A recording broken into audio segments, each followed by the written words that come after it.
Good evening, folks. Welcome to the City of Lowell Zoning Board of Appeals for September 27th. Just a reminder, if you have any electronics device, please put them on silent or turn them off for the meeting. This meeting will occur in person and also have the option to join remotely via an electronic device and or through your phone. We're going to take a couple of things out of order tonight. We're going to start on the new business. Under ZBA-2021-33, a petition is special permanent variance for John Faneros at 157 Bill Ricker Street. John Faneros has applied to the Lowell Zoning Board of Appeals for special permit and variance approval to add 2 additional resident units to the existing single-family home. The property is located in the suburban multifamily zoning district and requires zoning special permit approval under Article 12 for the use and variance approval per Section 5.1 for relief, front yard setback requirements, and any other relief required under the Lowell zoning ordinance. We've been in communication with the applicant. They are seeking a continuance. Mr. Ricker, can you just remind me what date they're asking for the continuance to again? They are asking to be continued to the November 8th zoning board meeting. Okay. Is there a representative from 157 Burica Street this evening? All right, seeing none. Seeing none in person or on virtually either, we'll continue this matter to November 8th. If we can have a roll call, please. Oh, a motion, please. Strike that motion. 3, Mr. Chairman, I'd like to make a motion for ZBA 2021-33 for a special permit and variance for 157 Billerica Street to be continued to November 8th.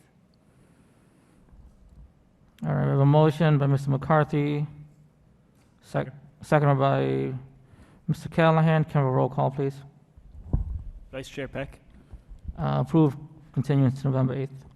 Member Callahan, Approve continuance to November 8th, 2021. Member McCarthy, Approve continuance to November 8th. Member Briere, Approve continuance. Member Procope, Approve continuance, November 8, 2021. All right, under following y'all, other thing out of order tonight, we're under new business, ZB-2021-34, a variance for Julio Cortez, 242 Lakeview Ave. Julio Cortez has applied to the Zoning Board of Appeals for variance approval to demolish the vacant family home on the property and construct a 2-family home. The property is located in the traditional multifamily zoning district and requires a variance approval under Section 5.1 for relief from the front yard setback, side yard setback, and minimum lot area per dwelling unit requirements, and variance approval under Section 5.3 for relief from the landscape open space requirement and any other relief required under the Lowell zoning ordinance. We've also been in communication. The applicant is seeking a continuance. Mr. Ricker, can you just remind me what date they're asking to continue until? they're asking to be continued to the November 8th meeting as well. Thank you. Is there a representative here tonight for 242 Lakeview Ave? Seeing none, can we have a motion to continue the matter? 3, Mr. Chairman, I'd like to make a motion for ZBA 2021-34 for 242 Lakeview Ave to be continued to November 8th. Motion by Mr. McCarthy, Second. second by Mr. Briere. Can we roll call, please? Vice Chair Peck, Approve continuance to November 8th. Member Callahan, Approve continuance to November 8th, 2021. Member McCarthy, Approve continuance to November 8th.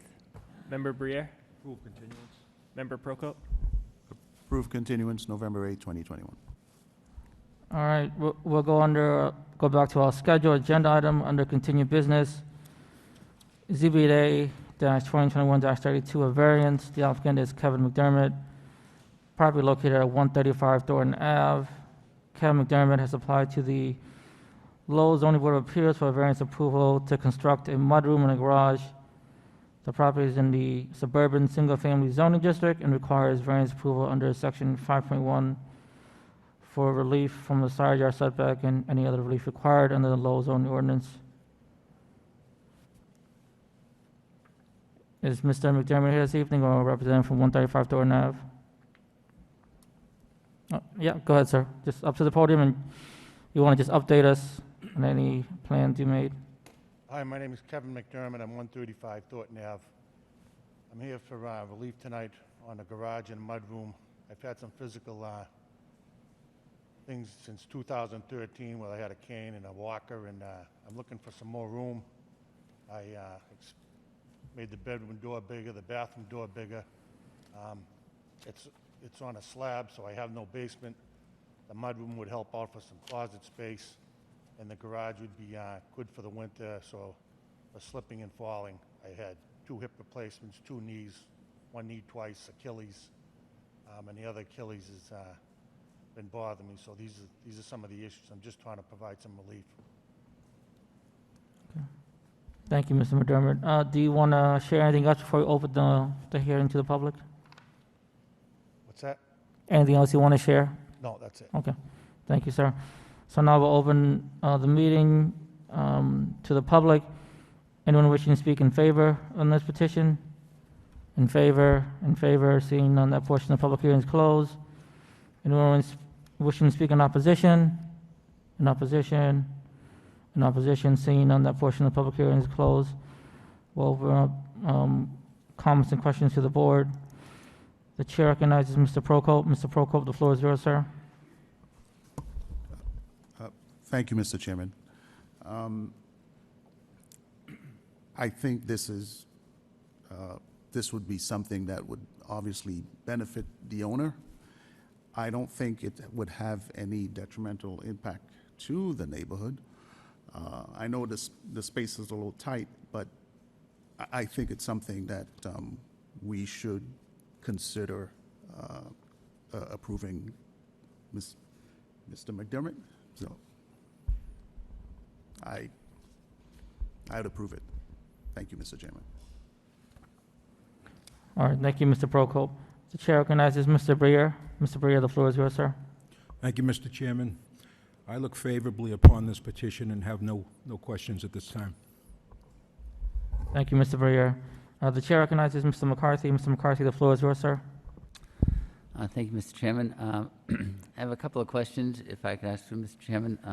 The site plan itself, you're asking for the garage to be 14 feet wide, but actually the usable space inside that garage, the width is going to be somewhat reduced because of the chimney. Is that right? The chimney is going to remain in place, Mr. McDermott?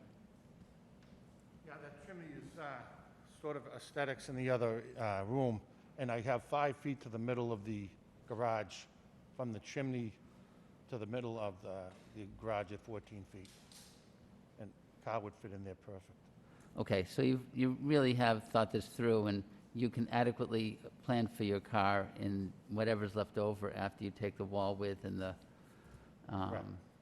and the Yes. chimney into account. You're probably left with something close to 11 feet or so, and so that'll adequately work for you for your garage.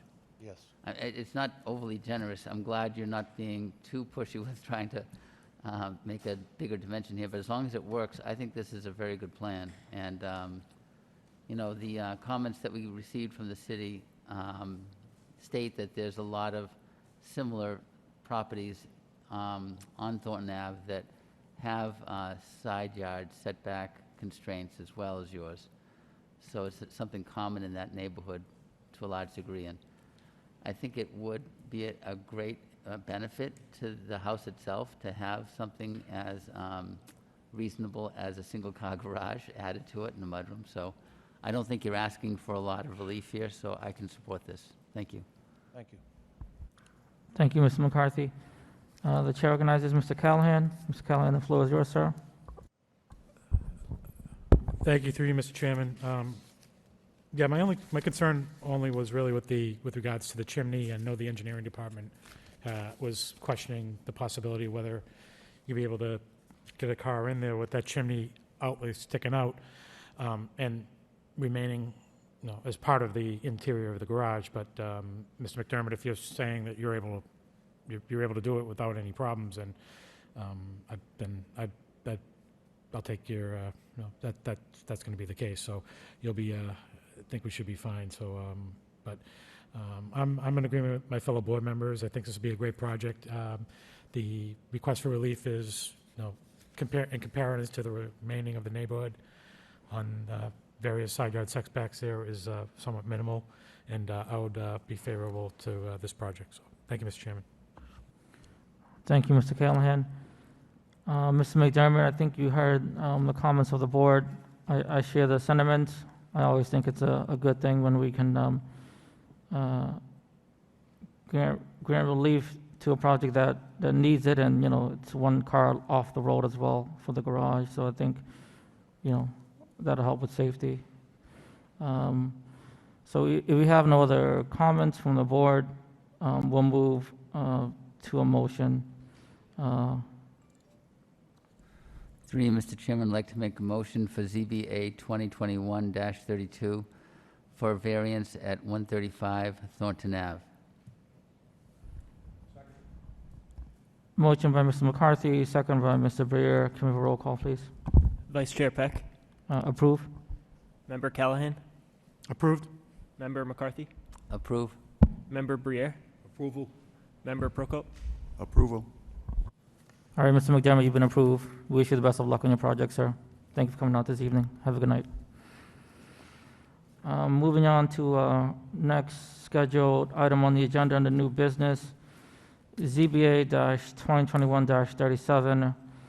The petition is a variance. The applicant is Little P Real Estate, property located at 339 to 341 Lincoln Street, Section 5.1 and Section 6.1. Little P Real Estate has applied to the Low Zoning Board of Appeals for variance approval in advance of filing for an approval not required to subdivide the lot. The proposed lot A contains an existing non-conforming three-family home. The proposed lot B contains existing four-bay garage, which the applicant is proposing to convert into a single-family home. The property is located in the traditional two-family zoning district and requires variance approval under Section 5.1 for relief from dimensional requirements, and variance approval under Section 6.1 for relief from off-street parking requirements and any other relief required in the low zoning ordinance. Good evening, Mr. Cox. How are you, sir? You want to tell us a little bit about your project, sir? Good evening, Chairman Peck, members of the board. For the record, Attorney John Cox, 375 Gorham Street, Lowell, Massachusetts. I represent John Lopriore, who is here this evening. Little P Real Estate, he's the manager of that LLC. He's the owner of 339-341 Lincoln Street, which is a traditional neighborhood two-family. He bought the property in 2018, and it is currently one lot, although there are two addresses. Obviously, if variances are granted on this project, we would come back for an A&R approval. 339 Lincoln Street is a pre-existing non-conforming three-family. It's in good shape. Mr. Lopriore, as I said, has owned it for 3 years now. He's planning on spending around $25,000 on general outside refurbishments, a little patio area, that type of thing.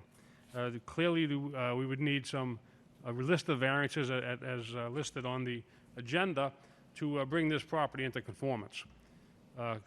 Next to that property is 341 Lincoln Street, which is currently a four-bay garage. I think you probably have photographs along with the package.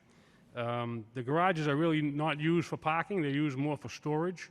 And and it's not in very good shape, as you can see from the photos. What Mr. Lopriori would want to do here is on the same footprint as the garage exists now, to construct a one-story, a single-family home. It would have 2 bedrooms and 2 baths, would be approximately 1,100 square feet. Front and rear yard with actual grass as opposed to a concrete and cement that's there today, with some small plantings. 2 parking spaces off-street, which would be something different to that neighborhood clearly, and something that I know that this house would need and utilize. And I think it would have a generally positive impact on that neighborhood. DPD did a memo dated August 31st, which is addressed to the board. I'm sure you all have it, where they went over and actually went to a site visit and looked around and came back with very, very positive comments on the project, how they felt that the project would be an enhancement to the neighborhood, that would not be detrimental to zoning, and it would no detriment to public good or derogate from the intent of the zoning. This would be a very good thing, I think, for the neighborhood. I don't think it would add any density to it, actually. I think it would clean it up, make it look nicer, more green space, actually have a home that would be affordable for people in the neighborhood maybe who could not afford property there now, that could stay there and stay in their neighborhood.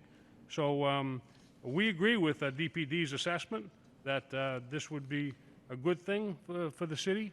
It would be in line with the master plan, and we hope that the board will act favorably on our requests. Also with us by Zoom is Giovanni Fodera, who is the engineer on this matter from engineering firm out of Danvers, Massachusetts. I'm right here. I'll introduce myself, Giovanni Federa with Federa Engineering. If you have any engineering questions related to anything about the site, I'll be here to assist. Thank you.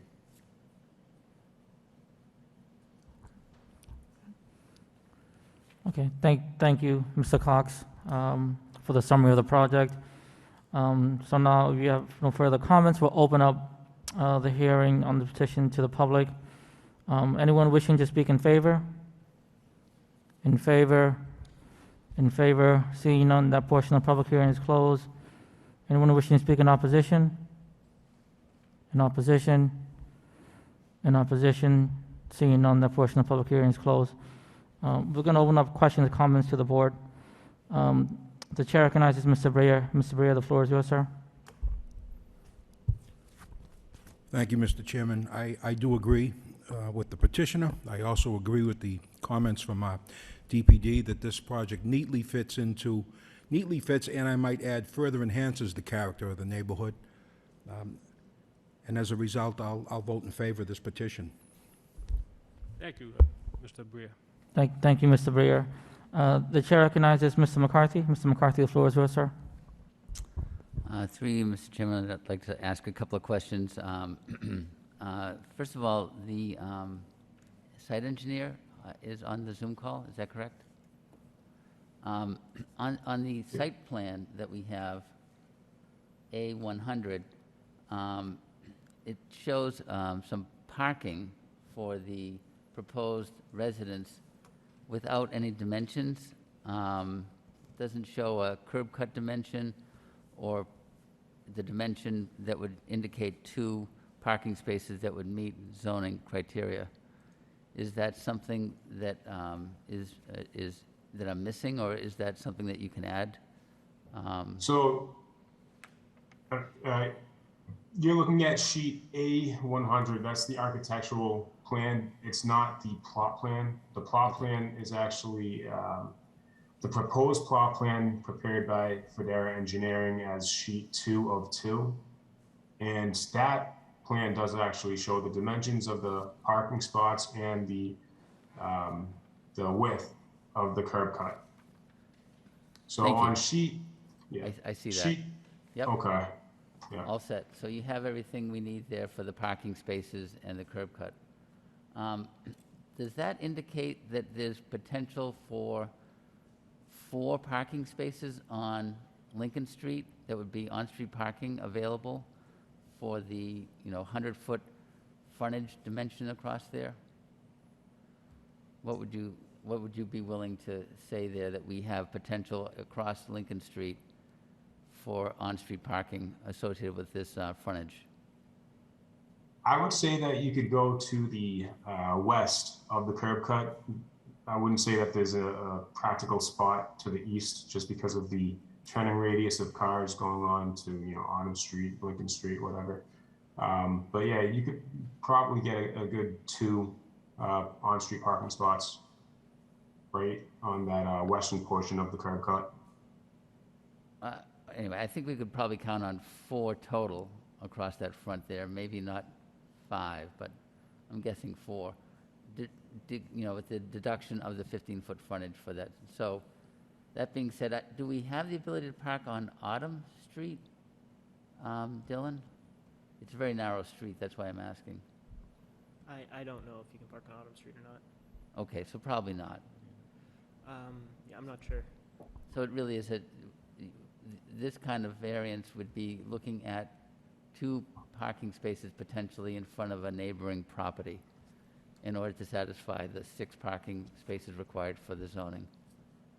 For this case, the zoning requirement is for entirely off-street spots. No, I understand that, but I'm just, in my mind, trying to say that the frontage allows for potentially 4 on-street parking spaces that's associated with it. I know it's public parking, but it's associated with the property, and then we'd really be looking at approximately 2 parking spaces to be dispersed in the neighborhood somewhere in front of a neighboring property. And I know there was a parking study done by, is it Stantec, a number of months ago, that I think indicated this neighborhood did have quite a bit of on-street parking available in the evenings. So I can easily see that being satisfied somewhere without much trouble. Back on the engineering questions, though, there's a lot of sidewalk here that's left over from the original development, namely the sidewalk or walkway that goes from the original existing 3-family out to Autumn Street, and that's left on the site plan. Is that intentional, that you're going to be providing access from the 3-family across the new proposed single-family to Autumn Street? So that has been, that is there right now. That's what's in place, but there's going to be a fence that's dividing that parcel. So that walkway will not have access. I think it'll just get closed off. There's not going to be a proposed easement to go through the property. So yeah, that fence will divide it. I'm not sure I understood what you said. Are you saying that that's something that is going to change in the final site plan? Yes, so it shows that it's a continuous, pavement sidewalk, and that's how it is right now. But the proposed plan shows that there's going to be a fence that's dividing the parcel. So about, 4.5 feet west of the proposed single-family building, that's where the fence will go through the property, and it'll basically cut off the access point for that pavement walkway. Okay, terrific. In the chart that we have from the comments in the city planning department, there is a list of question marks, namely under the, what's that called? Youth, I think it's the open space per dwelling unit. So do you have a way of satisfying the requirements of 500 square feet per dwelling unit on the 3-family lot? Or are you looking for? Yes, so we're actually showing that we have 778 square feet per dwelling unit on the existing three-family lot. So that is satisfied. I'm sorry, I'm missing that. I'm looking at that site plan right now, and I'm trying to see where the open space, is it 1,500 square feet we're indicating on the site plan? It is, so if you're looking at the sheet 2 of 2, the proposed plot plan, zoning summary for 339 Lincoln Street, the three-family, it is probably the 10th one down, but it's minimum UOS, usable open space per dwelling unit, per DU. So to the right of it, you see the required 500, and then to the right of that, you see 778 plus or minus square feet. Are you following that? I'll tell you, the audio here is a little difficult for me. I'm not sure if I am able to hear you clearly, but you're saying that that information is clearly indicated on the site plan, but I'm not seeing it. And so if you could just tell me where to look on this site plan. This is the second sheet, number 2, correct? Second, what? What was that last word? Sheet 2 of 2. Yes, correct. And under the zoning summary of 339 Lincoln Street, Excuse me, I see the table here, but I don't see it indicated on the site plan how you're accomplishing that. so if you see the minimum usable open space, it is one of the bullets. It's probably about 10 down. It's the 4th one to the bottom, and it's minimum UOS per dwelling unit. So that's the usable open space per dwelling unit. To the right of that, you see the required 500 square feet. And then to the right of that, you see 778 square feet per dwelling unit. And so are you following me with that? Yes. Okay. So now that area is the green space on that parcel alone. So if you're looking at that parcel, it's the western one. That green space, that green hatch, is a total of 2,334 square feet. Great. Okay. So as indicated in the comments from the planning department, you've got that covered on the site plan, and you've got that covered in the zoning summary, so we're good there. Great. And we have the parking dimensions, so we're good there. So I am amazed at the comments that we got from the city regarding the positive effects of this change, and I agree, but I didn't realize there were as many as was listed, and it's worth pointing out the job that the planning department has in stating the sustainability neighborhoods and housing choice criteria that we're achieving by going, if we were to approve this tonight, by approving this project.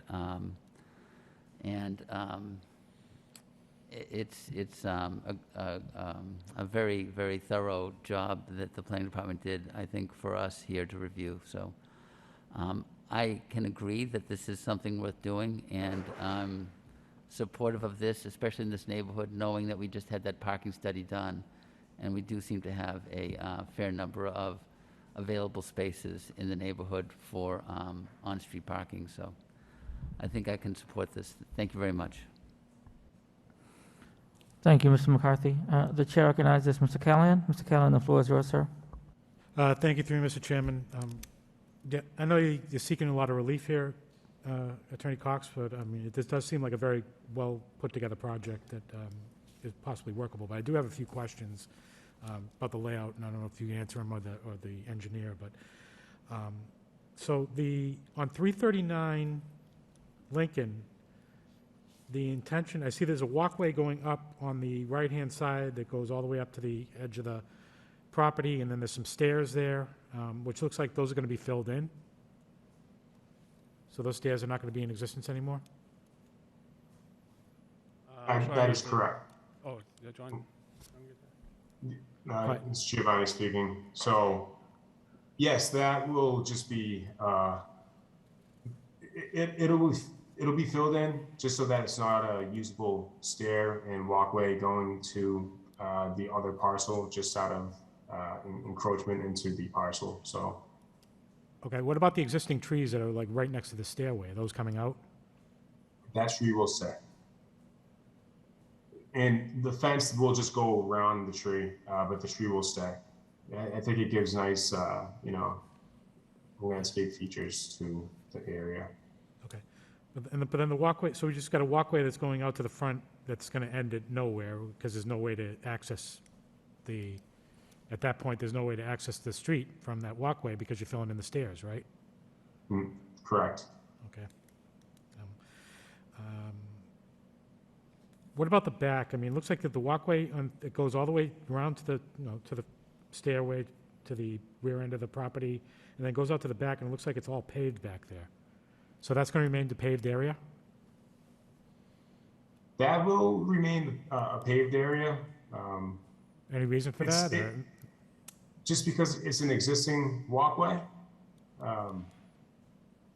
But for 341, they could use it as kind of a walkway walking towards the rear of their property, or like the backside of the house. Yeah, I understand that, but I'm presuming that, because you say you have a new separation fence that's going to be splitting between 341 and 339, but I can understand having the paved area in the rear portion of the plot, rear portion of the lot, for a walkway for 341, but what's the purpose of having it for 339? Why does it have to be impervious here? Why can't that be green space?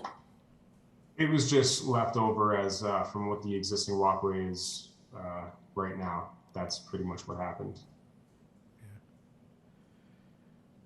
I mean, I'm kind of leaning towards maybe possibly conditioning it on,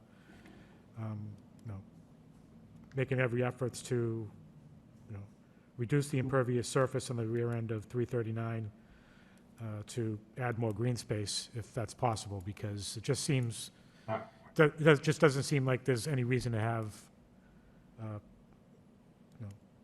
pavement back there that's leading to nowhere, pretty much, so. Absolutely. No, I agree. Yep. And I'm sure the client would be more than happy to just, cut off that extra sidewalk and just turn it into more green space. Not a problem. But other than that, I mean, yeah, this is a very well put together project. I really, think it's going to fit in with the neighborhood very well. And with that condition, I can support this. So I wish you the best of luck. Thank you. Thank you, Mr. Callahan. The chair recognizes Mr. Prokop. The floor is yours, sir. Thank you, Mr. Chairman. I agree with fellow board members that this is a very well put together plan, and I also think it would definitely add some character to the neighborhood. I think the engineer just answered my question, which would have been about the green space. The fact that the tree would be there, but also looking at the plan, it didn't seem like there's going to be a lot of green space shrubs along 339 Lincoln. So I think if there's some more additions to that,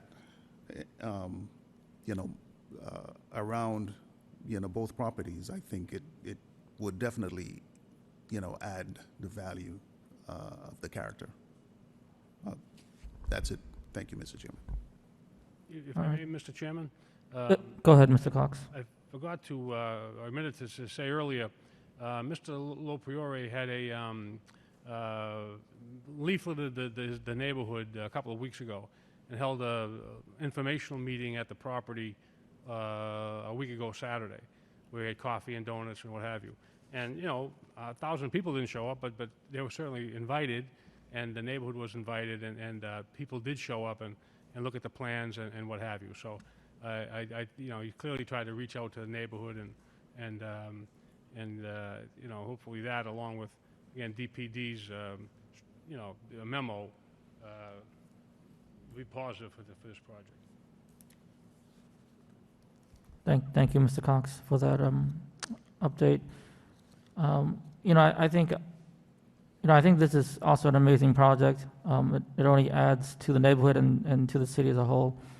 I don't see any real concerns.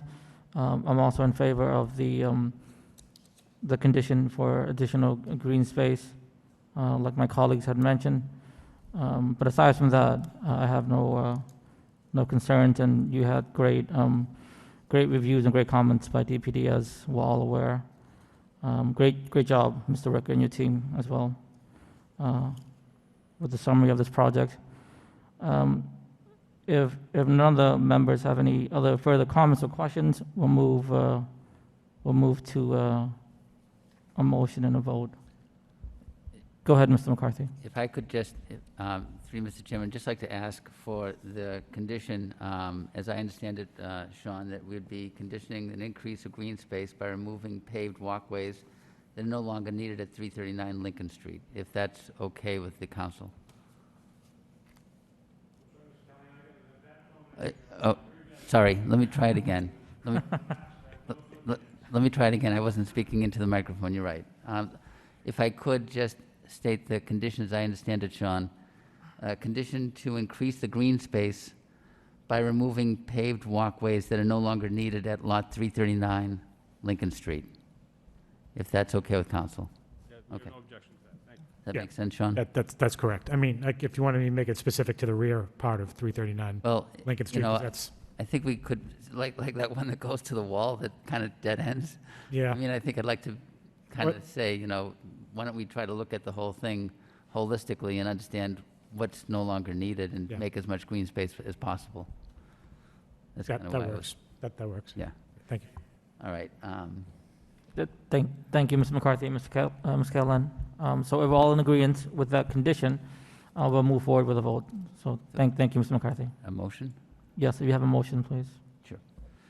Through you, Mr. Chairman, I'd like to make a motion for ZBA 2021-37 for 339, 341 Lincoln Street, for variance approvals to subdivide the lot in a traditional two-family district, relief for dimensional requirements, and a variance approval under section 6.1 for relief for off-street parking requirements, with the following condition that we'll be looking to increase the green space by removing paved walkways that are no longer needed at lot 339 Lincoln Street.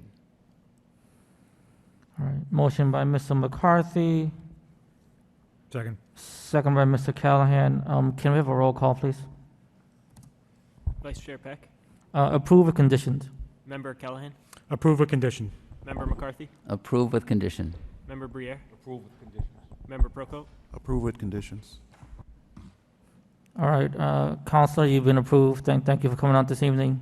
Best of luck to you and your team on the project, sir. Thank you very much, and we'd also like to thank Francesca and her staff and Dylan, who worked on this project, for all their help and cooperation. Thank you very much. Thank you, Mr. Cox. I agree. Ms. Iglian and DPD, they're an amazing team here, great resource.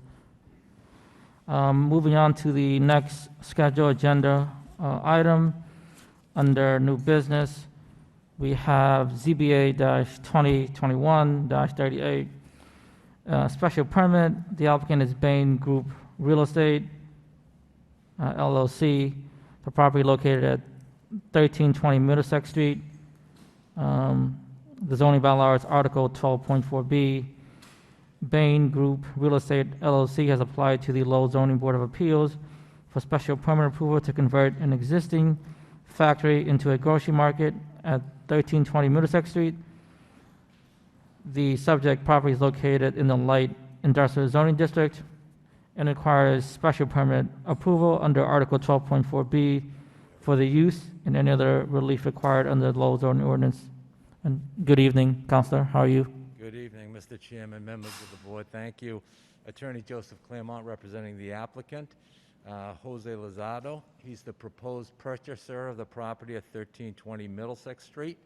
This is the current site of Bain Pest Control Building, which is considered a factory as far as zoning is concerned.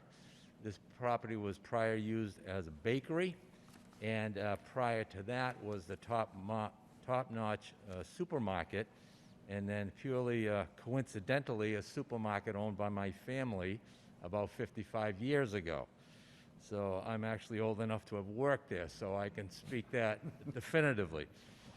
The applicant is seeking to completely renovate the building for a new grocery store. We submitted architectural renderings of what the building would look like, and the architect is seeking a special permit for use as a grocery store under 12.4B, a retail over 5,000 square feet. We've received comments from the city, which were very comprehensive, and we greatly appreciate all of the suggestions, and we'll go through some of those at this point if I could. Under 3, they indicated it does comply with all the dimensional regulations, but we would need a variance for a minimum drive lane of 24 feet for a 90-degree angled parking. As we look at the plan, there's a curb cut on Foster Street, which is 24 feet, and there's a drive lane of 24, which is sufficient. But we also provide parking along the Middlesex Street side of the building, and we don't have 24 feet there. We actually have a total of about 21 feet, and would like to leave some grass area in the front. So we are requesting a variance here for a drive lane bordering the spots on Middlesex Street, or off of Middlesex Street, of 16 feet in order to have that drive lane be reduced to 16 feet. It will only be to access those parking spaces in and out. As we look at the proposed conditions that the city suggested, one is to submit a revised plan to show that the parking spaces have a minimum of 5 feet from the property line, which they do. They've now been added to the plan. The curb cuts would be no more than 32 feet, which they are. The Foster Street curb cut is 24 feet, and the Middlesex Street curb cut is 27 feet. The other curb cuts, which showed on Middlesex Street and on the initial plan on Foster Street, would be eliminated to be just the one curb cut on Foster Street for 24 feet and Middlesex Street for 27 feet. So we've agreed, and those have already been added to the plan, which is being shown to you. In terms of the screening, the proposed condition number 2 suggested a 5-foot buffer and plantings on the southern property line, and plantings 6 feet in height. Alternatively, a solid fence 6 feet high. Along the southern border and along the eastern border, the fence is actually preferred by the applicant, and I'd like to refer to the city notes in terms of that open space. If I could address your attention just for a moment to the notes from the city. They had a proposed landscaping plan, I think on page 4 of the plan, and they showed the perimeter of the lot with shade trees, screening trees, et cetera, bordering the entire property. The applicant is okay and would agree to all of that, with the exception he would like to eliminate the shade trees which are shown on the southern border and the eastern border. He'd like to leave that space, which is behind the store, available for his storage needs, dumpster, whatever it may be. So he'd like to eliminate the plantings there. He would have a buffer and a 6-foot vinyl fence around that border to protect it or screen it from the neighboring properties. Marcos Devers is the engineer. He is going to just quickly go through the plan. I printed some copies because there were some minor changes to the plan, if I could. Yeah.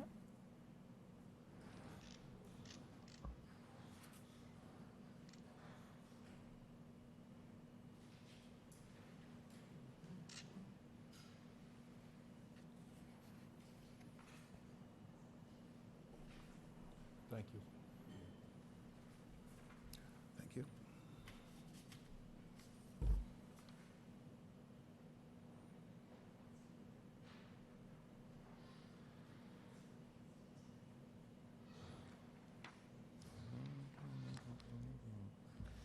So, Mr. Devers, I'd have you, if you would, just go through the plan for the board.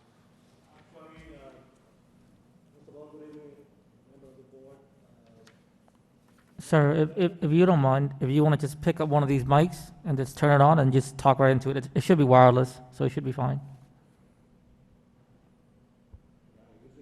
Yeah, that's fine. Just press the The button. button to make sure Yep. it's a green. Yeah, Much better now. yeah. There you go. We could hear you now. Thank you, sir. Again, thank you, member of the board. I've been working, yes, for the petitioner along with the counselor, and he actually covered most of what we are addressing here. As you can see, the plan over here, we are providing elements that are not there in order to be in compliance with the ordinances. We cover, by the way, this. Sorry. Zoning table of dimensional requirements of off-street parking. We are in compliance with the curb cut. It's a maximum of 32 feet. Providing the proper radius to give some cosmetic appearance to the landscaping and also for the maneuvering of the vehicles. We are providing the proper number of vehicles, including handicap parking spaces, and in other words, all the geometric properties in the design were taken into account within our limitations, and definitely according to the zoning location, we are in compliance with most of those requirements, zoning requirements. I'm open to any question regarding to geometric design and compliance with the ordinance. Obviously, other aspects could be taken into account with the Massachusetts Code in terms of compliance with the Massachusetts Code, the state code. Thank you, sir, for your summary of your project and going over the plans. Mr. Claremont, if you have no other comments, we'll open up the hearing to the public, sir. Just in conclusion, Mr. Chairman, the DPD staff in their memo believes that converting the factory to a mid-sized grocery store will be a great benefit to the Lowell community and does align with the master plan goals. The property is actually at an intersection of the LI, TSF, TTF, and SSF zones. The applicant would bring a minority-owned business to the area, benefit and beautify the area, supply ample parking for his business.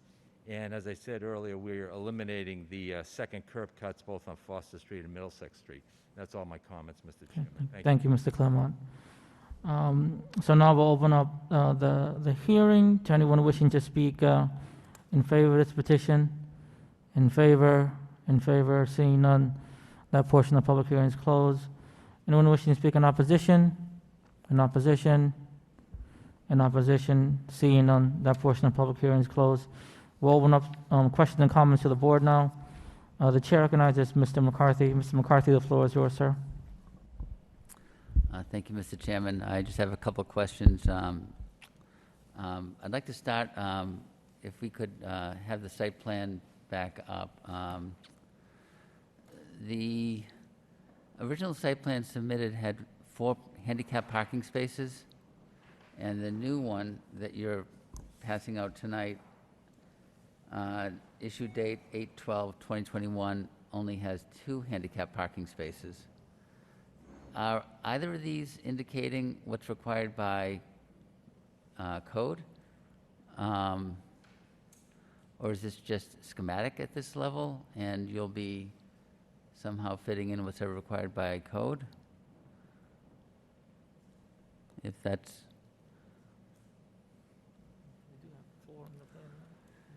On 2. Down to 2. Yeah. Did you understand my question? Okay, let me start over. The original plan submitted with the package had 4 handicap parking spaces indicated. The current one you just handed out tonight, dated 8/12/2021, indicates 2. Is there a reason for the reduction? And is the intent to meet code with handicap parking spaces? The handicap parking space quantity. Sir, if you don't mind just talking into the microphone for the public. We have 4 there. Actually, the percentage of handicap parking spaces is around 10% usual. So we had 4, that was too many for this kind of design. So we reduced it to 2. Okay. The intent is to meet code requirements for handicap parking spaces, is that correct? Okay, so whatever it takes, you're going to do it per code? That's all I needed to know. Okay. Perfect, perfect. Okay. And then on the revised plan that you're submitting tonight, the one that was submitted originally had a drive lane along Middlesex Street where the 7 or 8 parking spaces of 18 feet wide, and now it's reduced to 12.8 feet wide. Correct, because we have a one-way drive lane for the vehicle to park. So then in that way, we gain more space for landscaping and screening and buffering. I don't think that it works. Yeah. I don't think that I'm 12 sorry, feet Mr. is a McCarthy, can I reasonable interject dimension. there, because I think there was some confusion on the drive lane issue, because we're going to request a variance down to 16 feet, not 12.8. I know the plan still reflects 12.8 Okay. feet with 8.67 feet of grass, but we need to reduce the grassy area to provide a minimum of 16 feet on the drive lane. Again, we would need the variance to access those spots, but I think as shown on the plan, 12.8 is too small, so we're looking for 16 feet. Of course, we need the variance for that anyway to access those spots. We would reduce the grassy area to accommodate the 16 feet at that spot. Thank you. I feel much better about that number. In fact, we have that alternative redone, and we could share it with you at a later time with Okay. that alternative, that change is reflected already. Okay. The area in front of the market along Middlesex Street that doesn't have any parking, that is going to remain paved, it has a 20-foot wide curb cut. What is that paved surface providing for the market? Why do we still have that as paved? Does that, you understand my mean question? The small one that is on the left side, So in the design that on was, Middlesex? the design that was generated by the planning department indicated that as green space, and then even had bike storage accommodated in that space. So it's the northeast corner of the site along Middlesex Street. And right now, the revised site plan generated 8/12/2021 indicates that as remaining as paved. Is that correct? Yeah, I'm going to jump in again, Mr. McCarthy, if Yeah, I go ahead. could, because we've agreed to that green space and agreed to eliminate that second curb cut on Middlesex Street. So the 20-foot curb cut shown on the plan will be eliminated. Yes. There'll be green space there. It'll be just the one curb cut on Middlesex. Okay. Thank you. Thank you. Last question. By the way, I love this project. I'm not a neighbor, but I'm on Foster Street, and so I would be able to walk to buy my groceries here. So this is wonderful.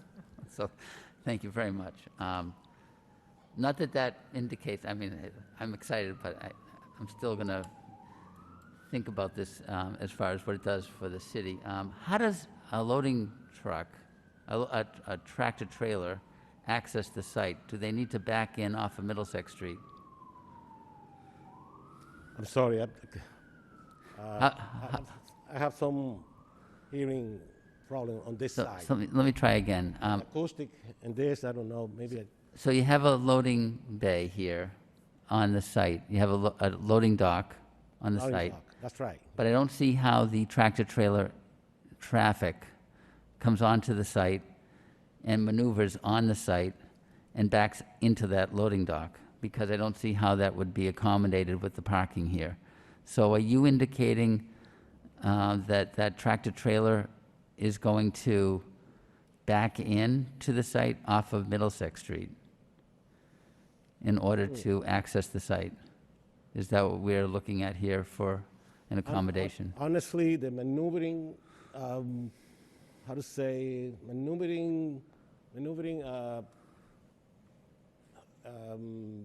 method to follow up should be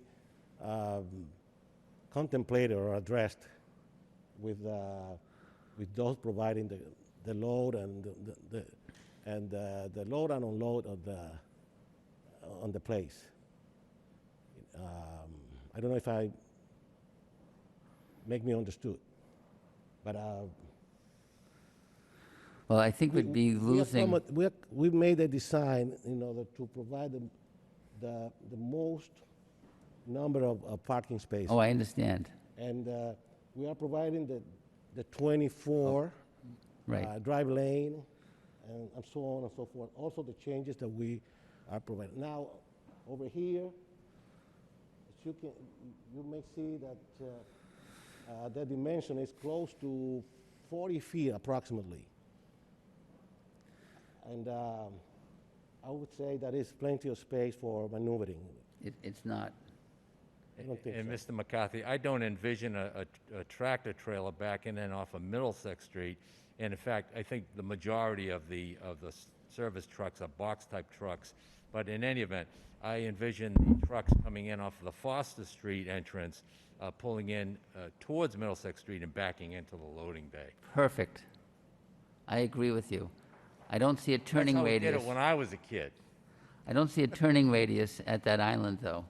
The 20-foot drive aisle might be enough, but I would just like to see an updated site plan provided as a condition Yes. that indicates the truck access off of Foster Street and revises the drive aisle from 12.8 to 16 feet and removes the paved surface in the second curb cut from the Middlesex Street northeast corner.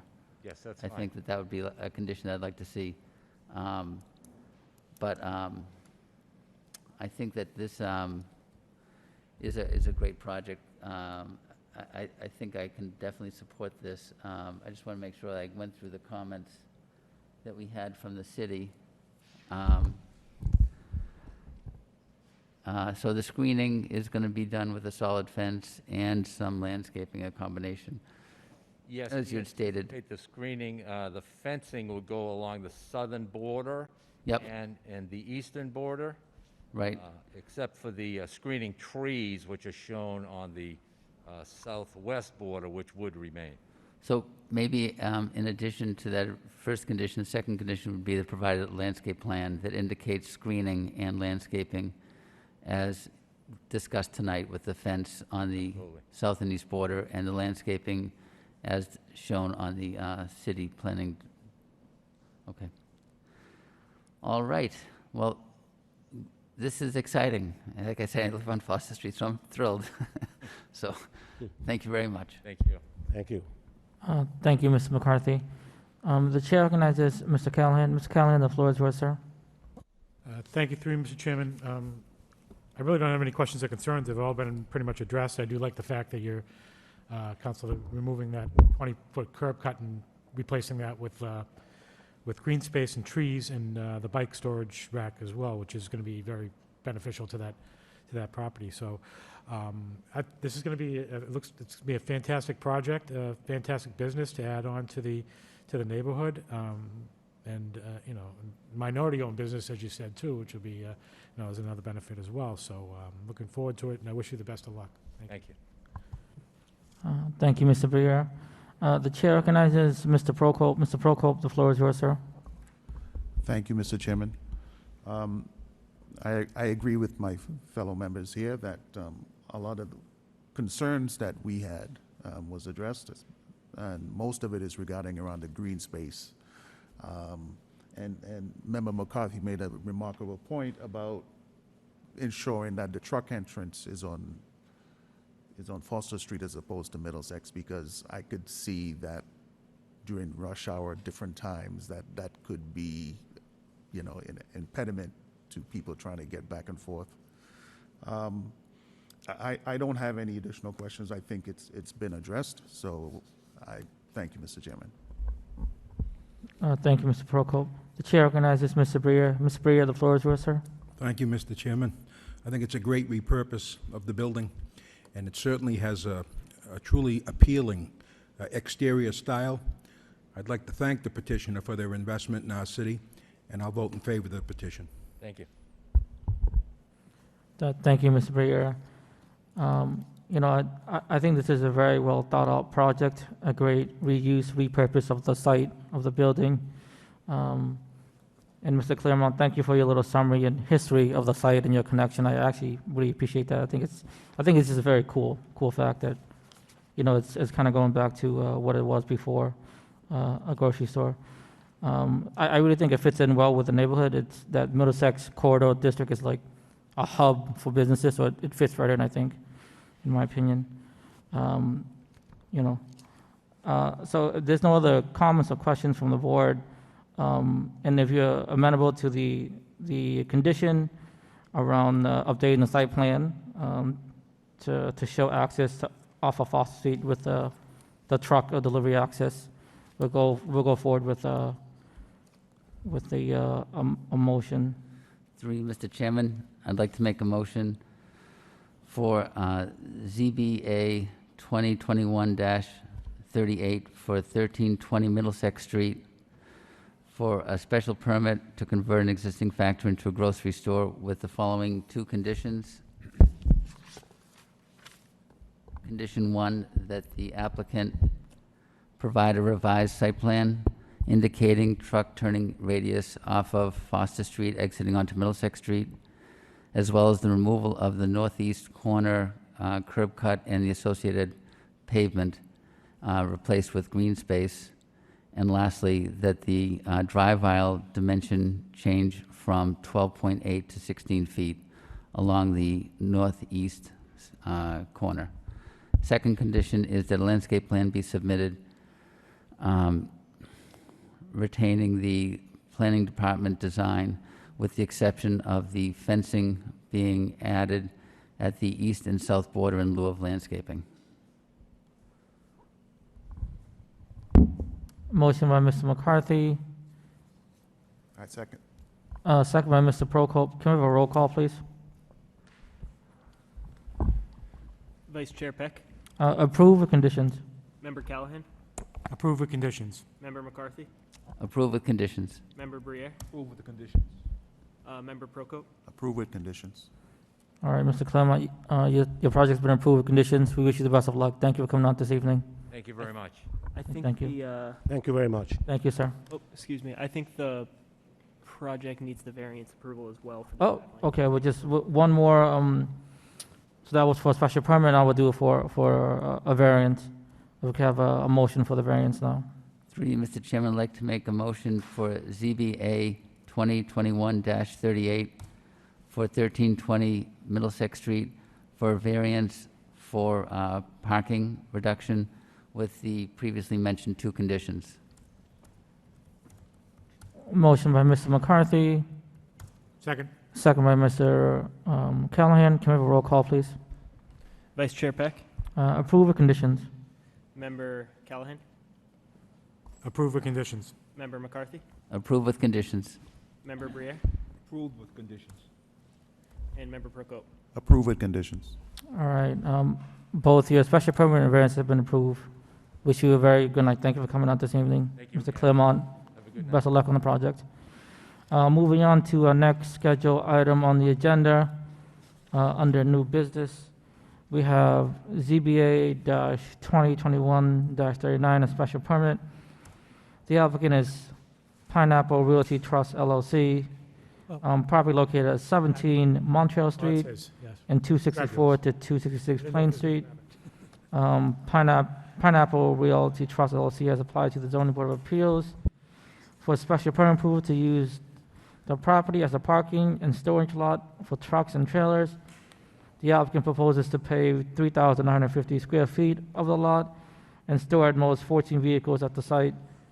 The subject property is located in the light industrial zoning district and requires special permit approval under Article 12.6G and any other relief required in the Lowe's ordinance. Good evening, again, Mr. Cox. Good How are you, evening, sir? Chairman Peck, gentlemen of the zoning board. For the record, my name is Attorney John Cox, 375 Gorham Street, Lowell, Massachusetts. I represent Jeremy McSorley, who is here this evening. He is the manager of the Pineapple Realty Trust, LLC. Also with me is Matt Hammer from Landplex, who is the engineer on the project. Mr. McSorley owns a little over 111,000 square feet of land, shown better on that map over there, between Quebec and Plain and Montreal Street. It was zoned, I think this board probably had an active role in that. It was rezoned, it was at one point residential and light industrial. In 2019, it was rezoned to totally light industrial use. And Mr. McSorley has entered into a lease contingent upon variances here with 21 Towing Company to store vehicles on a piece of that property, which we'll show more specifically, not to exceed 14 vehicles, as set out in the bylaws. The lease would be for a year, and something that we need to be cleared up, I believe, is that although the company is 21 Towing, it's not a tow company that we would normally think of as the tow companies in Lowell. What this company does is go to the auctions and buy cars at the auction and take them to, and they need a place to store them on the short term. And then obviously once they're sold, they remove them out to wherever they sold it to. So we would ask, we saw the comments from the building commissioner as well as from DPD. We met with Dylan today, as a matter of fact, pertaining to hours of operations. Clearly, that's something that needs to be put on here. We would suggest 6:30 a.m. to 7 p.m. during the week and later morning hours on the weekend. Again, this is in a light industrial zone. Mr. McSorley has spent a lot of money since he bought that property cleaning it up. And we have photographs to show you if you'd like to see them. He cleared out some group of homeless people that were living in there. And we understand this abuts a residential area, and there are concerns, clearly.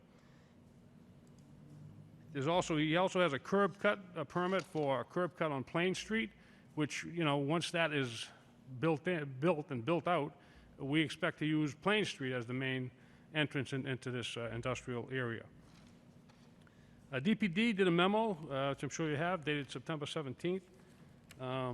Again, we met with Dylan today, and Mr. McSorley has agreed to all the conditions put forth by, or proposed conditions that DPD has put forth.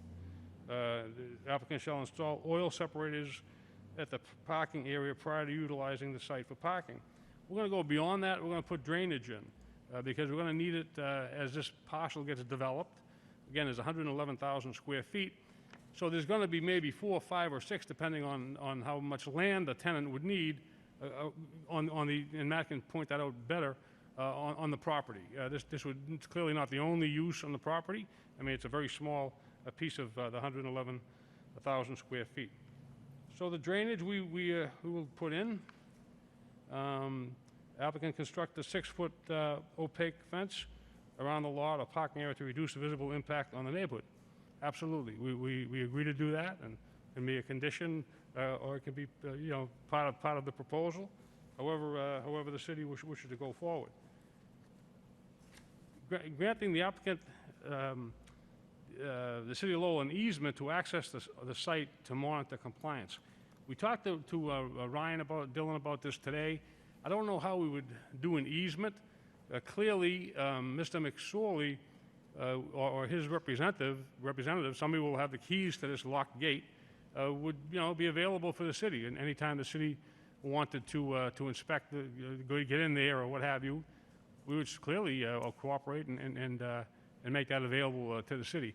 I think the city probably has a lot of power to go inspect any piece of property that they think might be not in conformity. But we'll make it very easy. However the city wants to do it.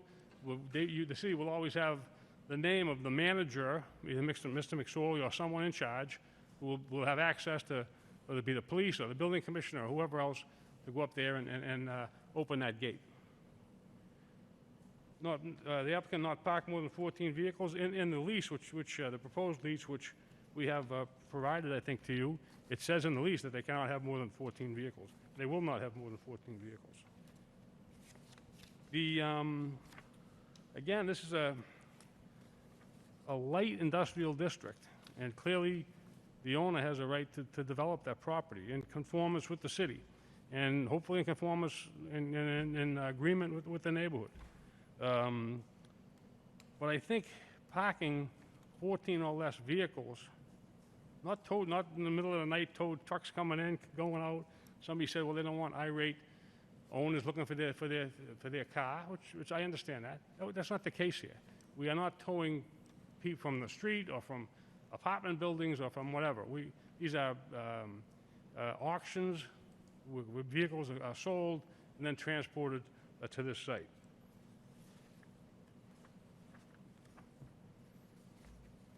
Matt has the plan, and he can go over it in much more detail than I, clearly. But again, we think this is a passive and benign use of this property. And it will be paved. The area where the cars will be parked will be paved. And again, drainage will be put in so as to alleviate any of those other concerns. Matt?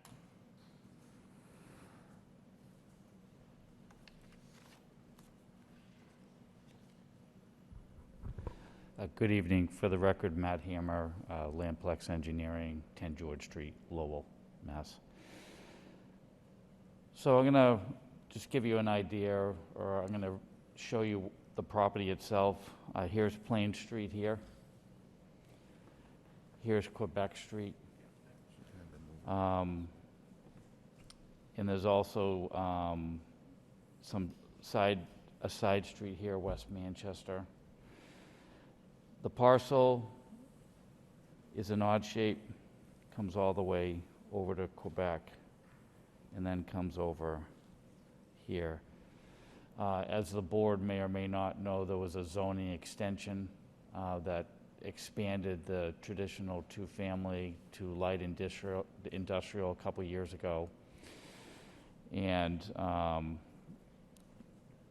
existing now is a curb cut off of Plain Street that got put in. And down here off of Quebec, there's an existing curb cut there today. There's a gate system here today. You can see this high tension power line that comes through here. There's a National Grid substation here. And there's also another collection of tension wires that come through here and come across Plain Street. These wires go all the way through behind the residential neighborhoods along Manchester as well. As Attorney Cox described, this parcel was filled with debris extensively. And over the course of the last year, Mr. McSorley has cleaned up all this debris and just maintained this existing drive that was going through the site off of Quebec Street.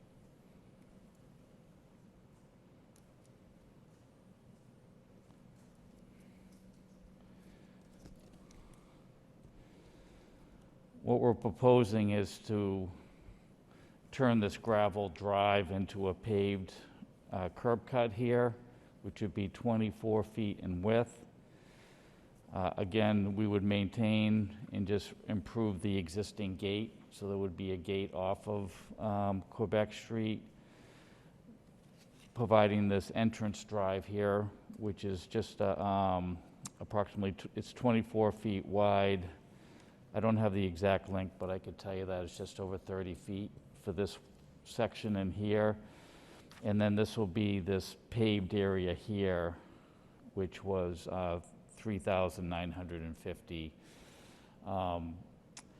That was below the 4,000 square foot threshold that would put you into a planning board's site plan approval.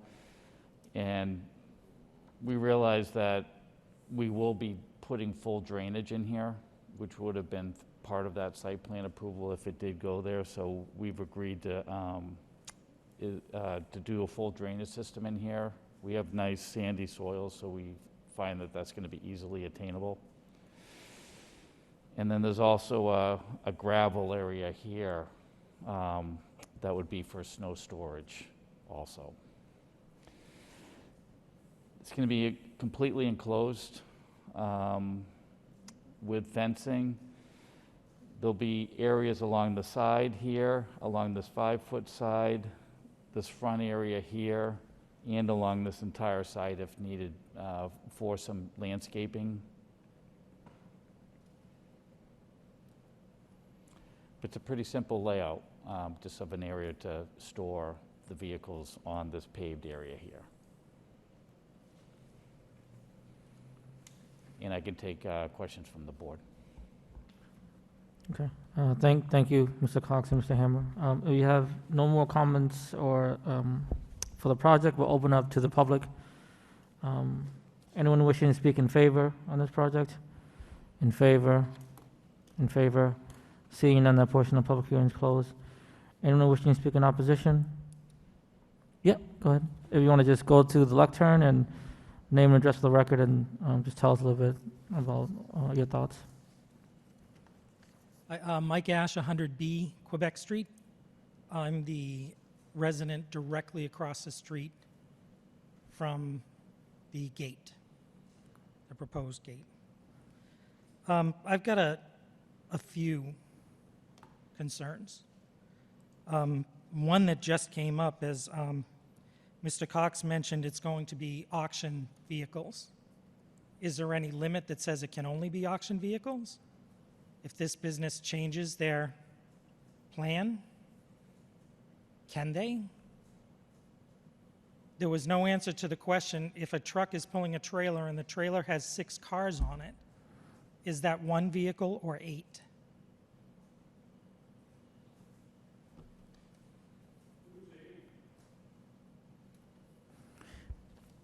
Thank you.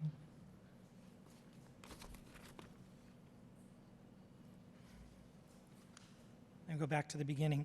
You mentioned several times that this was approved, the zone extension in 2019, and it was. But in 2019, what was said to the planning board and the city council was, where you would see it is if you come up Quebec Street, there is 1 residence. There is 1 residential house right before it and no other residential houses. And you'll see that it goes all the way back with telephone poles in a straight line. And what we're requesting is, since the lot, oh no, that's another issue. You can see that this will have very little impact on any residential development in the entire area. All the commercial development would be in the back. You can see coming from Quebec Street, there is plenty of parking, plenty of green space, and way in the back, that's where the proposed commercial use would be. It wouldn't affect residential, and you wouldn't even see it from Quebec Street. What would be there would be a very well-built, neat commercial access down to a building, a commercial building that would be pretty much hidden from the street, but not hidden from Cox Oil and Walkers. It would fit into that neighborhood.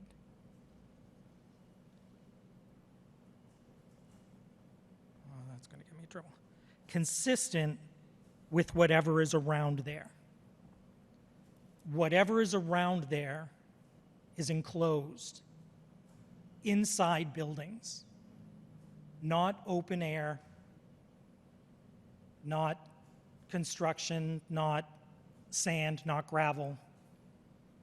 There's an oil recycling facility just to the left. All of their activity happens indoors.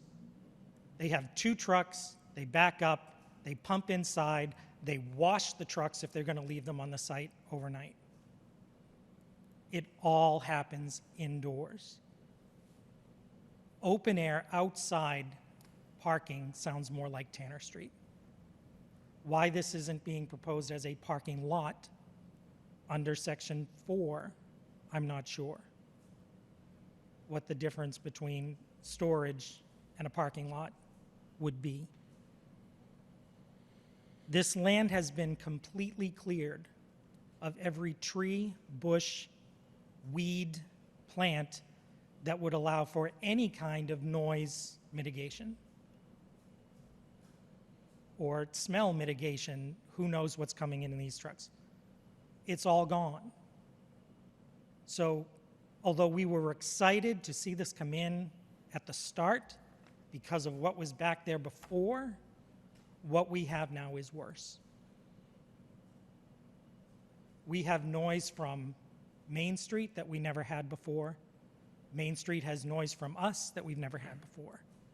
The neighbors to the left of that construction gate now have a retaining wall that runs right up to their backyard fence, through their side yard, and they lost 3 parking spaces to posts that somehow are allowed to be planted in their parking area without a permit because it's a retaining wall, not a fence. That retaining wall created a street of gravel. No permits. We're not asking for a whole lot. We're asking for this to be moved farther away from Quebec Street to the area where they initially said they wanted to develop. Personally, for the people that have to live to the left of that, I don't think those little kids getting up for kindergarten and preschool need to have a truck coming by their window at 6:30 in the morning or 7 o'clock at night. Not to mention that the hours in a light industrial zone are 7 a.m. to 6 p.m., from what I can tell in the ordinance. These people lost 3 parking spots that they have used and maintained for at least 18 years. Not just side of the street, paved parking area. So clearly there's a difference of opinion as to where the lot line is. That perhaps should be addressed. We've lost the off-street parking because this gate is now twice as wide, and we could park there before because it was just a dirt path. Now we've lost off-street parking. So the people that live there now have to park their truck for their business on the street. Or 2 or 3 cars have to park on the street because they've lost that space. I would like to see the fence have a 30-foot buffer to the residential property line. I would like to see the Quebec Street gate not used, period. There's a gate at Maple Street, there's a gate at Plain Street. And I would like to see this construction area not come any closer to Quebec Street than the back lot line of the residents next to them. I'm not thinking that that's a whole lot to protect the neighborhood. They said in their presentation there is 1 residential house. This notice went to 35. And they all listed the address as Plain Street. This is happening on Quebec Street. So the people who got the notice on Quebec Street, like we did the first time we saw it, said Plain Street is a quarter mile away. It's not my problem. This is on Quebec Street. It has not been maintained. They came in, they cleaned it up, but the fences down by the Maple Street end are all fallen down. The gate is open. There is no gate at Plain Street to keep people out of there. And I appreciate there's no homeless people there anymore, but we didn't find them homes, we just moved them. So that's really not an improvement in the community. And I don't want to repeat myself from 2 weeks ago. I understand he has a right to make a living, but he should do what he says and say what he's going to do. Honest and upfront. This is what I want to do, and then let's have the discussion. This is the second business he put there, and I'm sorry, that's disrespectful, I'm sorry. This is the second business that operated there without a permit. Why are we rewarding that? He's just the landlord now, he doesn't own the business. But coincidentally, both these businesses that he's trying to move back into our neighborhood are the same ones that the city shut down already.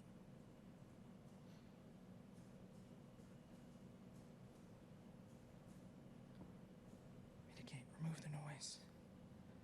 And lastly, I'll just throw out there as a side note, there was a lot of problems with the last site plan, mislabeling and all that, and I'd just like to ask if that has all been double-checked and is this site plan correct, as opposed to the other one, which I don't want to mention because it's not on the agenda. Thank you. All right, well, thank you for your comments, sir. Anyone else wishing to speak in opposition? Good evening, ma'am. Just your name and address for the record and what you'd like to say tonight. Good evening. I want to thank you for letting me speak. My name is Carolyn Rochello-Feeney. I live at 100A Quebec Street, again, directly across from that gate. I've lived in Lowell for the last 18 years. I've worked for the Lowell Public Schools for the last 24 years. I love Lowell. I love living here. I love working for this community. I take pride in my home. My home has beautiful flowers. We always have it lovely, looking nice. I bought a lot across from some woods. I was told National Grid owned it. So then I hear it's been sold and they're going to develop it. But for the last 2 years, I have to tell you, it has been terrible. For myself, I have a child, my husband. We had 2 years of dump trucks full of dirt and sand and rocks going past my house, starting at 5 a.m. and as late as 10 p.m. And this was every day, every day. So then that got shut down, thank goodness. But we were left with huge dirt piles for a year. Dirt piles that blew into my house, that I had to pay my house to get power washed twice, $700. I couldn't keep my windows open because dirt was blowing in my house all the time. This is not being dramatic. This was actually what happened. Rocks fell off trucks, hit cars that were going by. I have a kid. Like, this was insane, insane. I ask, they're saying now that they're going to be using this Plain Street exit. And also, I'm looking out my window. So if you bought a house in Lowell and you spent that money and you invested and you want to stay here, who is going to buy my house and look out dirt? A dirt pit is basically what it is. How am I going to sell it? Seriously, who's going to want it? It's just very upsetting. I feel like the neighborhood hasn't been considered. There are lots of neighbors that are around this area. I worry about the noise.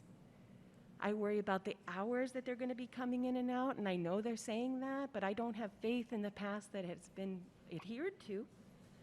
And adding large towing vehicles, I don't know. I mean, the man owns the property, and I guess it is light industrial, which we felt like wasn't particularly disclosed well to us when that change was occurred. And I'm sure that the city will have to promote a business and work with a business. I would just like to say, please consider the residents of this area. We take great pride in this area. I know it's a cut through, and I know people go from Gorham to Plain, but there are people that live there that I'm sorry. I thank you for your consideration.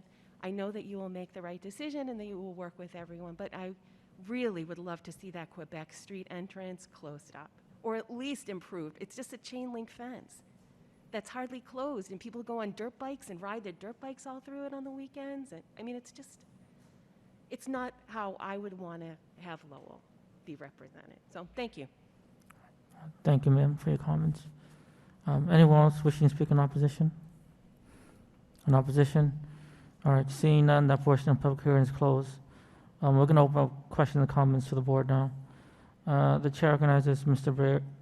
Callahan. Mr. Callahan, the floor is yours, sir. Thank you, Mr. Chairman. I think I do have a couple questions, Attorney Cox or Mr. Hammer, whatever. I mean, I'm looking at the shape of the lot in question, and yeah, you are going to access. You say you're going to access the property through the Plain Street, the new Plain Street entrance. There was a curb cut that was entered in. Why can't the, I don't know, why can't your client, can your client move it back off of Quebec Street a portion? Is there just no possibility, just to try to alleviate some of the concerns of the abutting neighbors on the Quebec Street side?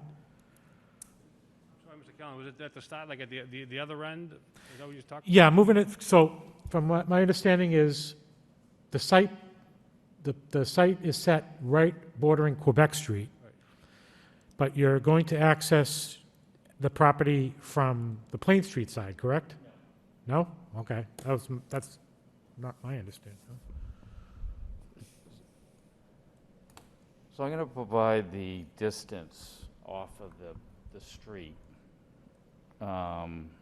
just to clarify where the cars are going to be parked. And that distance is,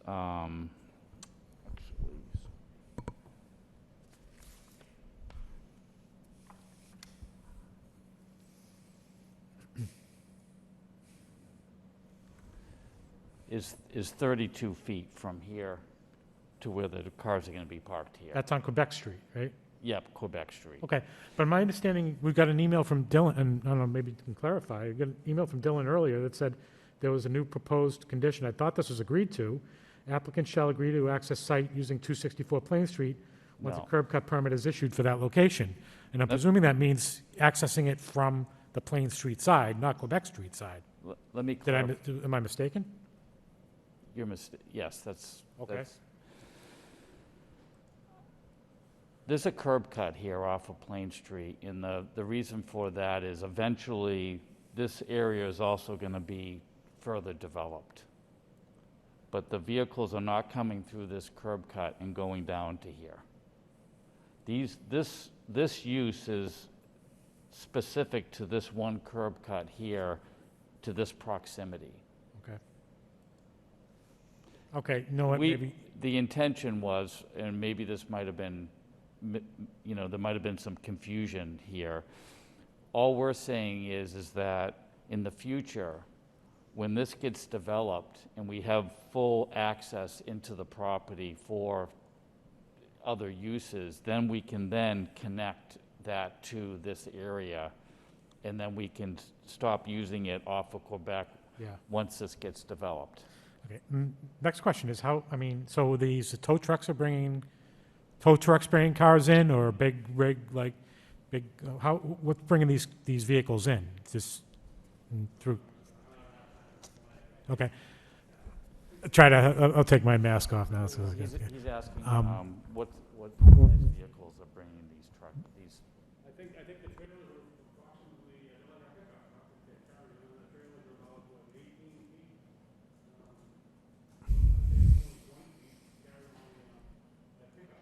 Okay, I'm just trying to picture cars accessing, getting on through Quebec Street, coming up either, whether they're coming off coming off the connector, coming to Plain Street and going around and coming back down, or coming from the opposite side on Manchester Street to get up to that area from Gorham.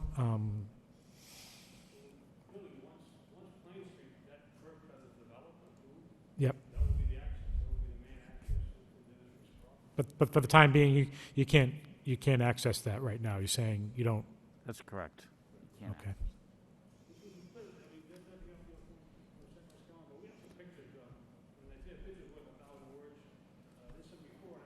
Okay, that'd be great. Thank you.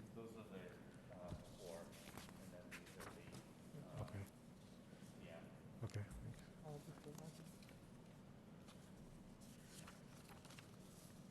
Oh, so this is from the clearing underneath the Plain Street Bridge there area?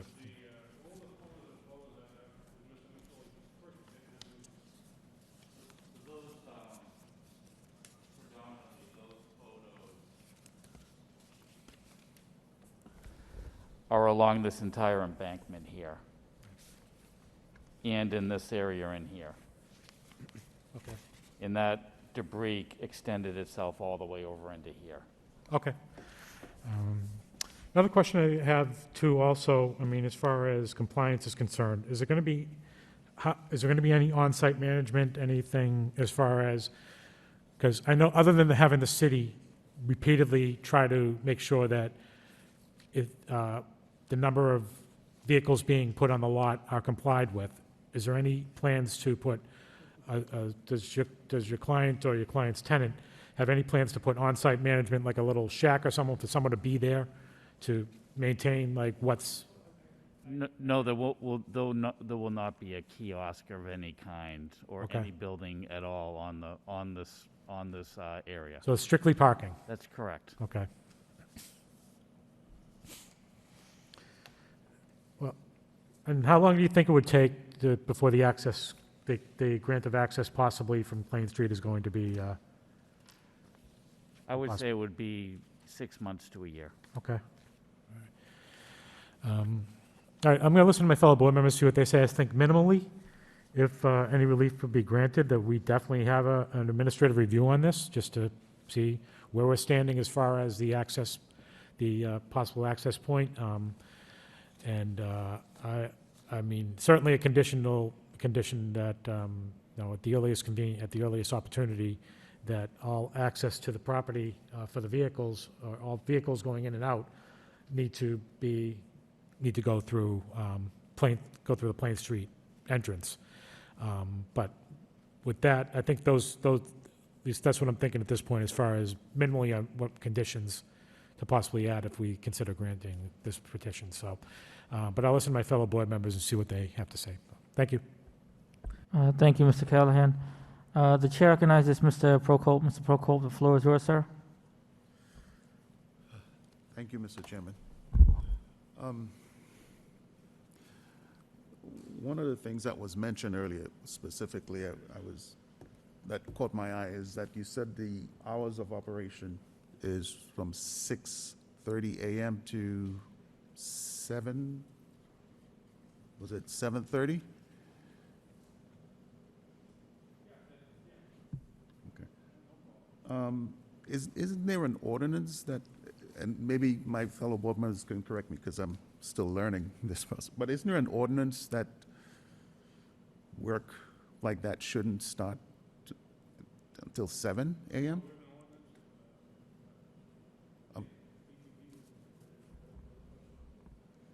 It's not in our zoning ordinance, I don't believe. I can double check. I think it would be a city ordinance, but Sorry, that's what I meant, city ordinance. that would, I can try to look it up. That would take me a minute. Okay. All right.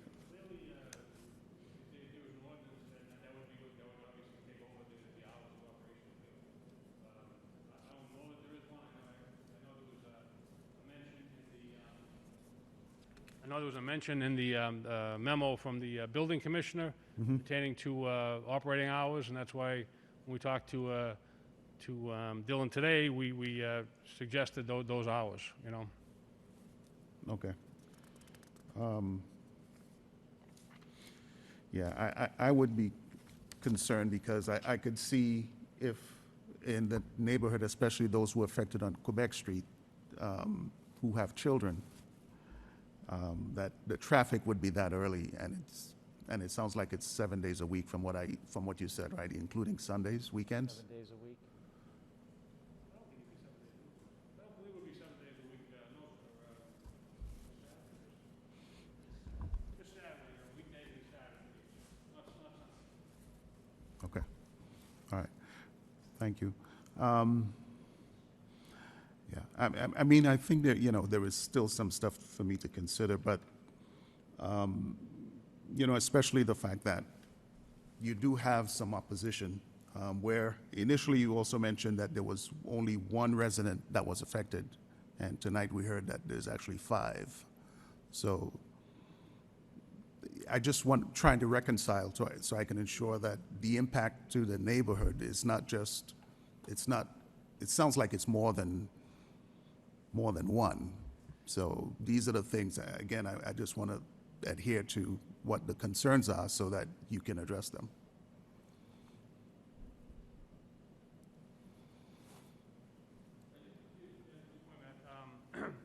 The way these businesses operate, the gentleman from tow company goes to these auctions, buys a couple of cars or what have you, brings them back to this lot to store them for a few days, and that doesn't happen like 5 or 6 times a day. It probably only happens 2 or 3 times a day, and they're not there long, and then they're out of there. It does that gentleman no good to keep them there. He needs to sell them, obviously. So they're not there for the long term. And again, I would emphasize again, this is a pretty passive use, I think, for a light industrial district. If you look at the zoning, which you guys, nobody's more familiar with than you people are, you can do a lot of things in light industrial with certain restrictions. This is, I can't think of a more passive use. And again, it's not something, we're going to put in the drainage in case there's any issue there. It's going to be fenced in and an opaque fence as DPD requested. We're going to have access, the city will have access 24/7 to it. I understand that neighborhoods, that things happening in neighborhoods can be hard sometimes. I understand that. I mean, we all get that, But again, it's the city changed the zoning. The city wants industrial use land, and that's what this is, unfortunately for the neighbors. And I don't mean that in a bad way. I'm just saying, I wish it was all farmland or residential or what have you, but that's just not how it shook out. And I don't know what under a light industrial use would be more passive or benign than this, really. And I can't think of one. And I looked at the chart the other day, and certainly nothing jumped out at me there either, Okay. All right, and you are granting the city access instead of an easement, correct?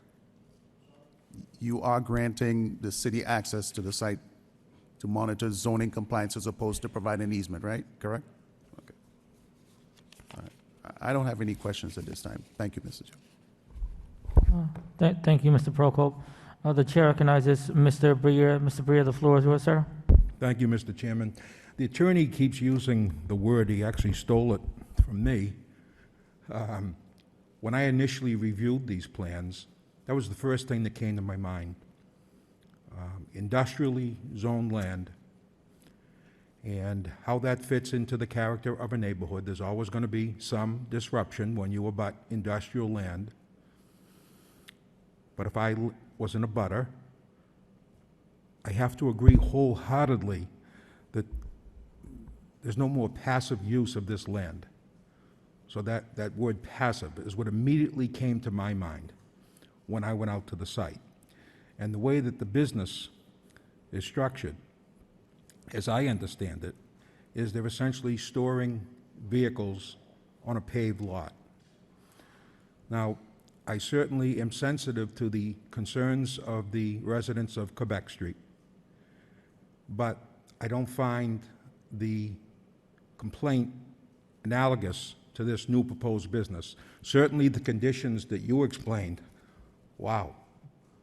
This business arriving to your site is going to dramatically improve things. The dust blowing everywhere, the heavy-duty trucks coming down the street, you have an absolute right to be angry and upset over that. But this business is not going to propose any such hindrance to the residents. I truly believe that if we're going to allow anything, I said this is a good bet, because what you could possibly get there, which would be totally legal, is something far much worse, but something far much environmentally disruptive to the neighborhood. I think that we can do this, and eventually, when the entrance to the property does go out to Plain Street, did Mr. Hammer say possibly a year or so? That's correct. no doubt an inconvenience. But for that year, entering the property through Quebec Street, I think the neighborhood can accommodate this business. I truly do. And sometimes the devil you know is much better than the devil you don't. Is his response allowed? Mr. Villa, this time is yours. You can have, ask questions whoever. I'm or more than give happy the to time. interact with the resident, sure.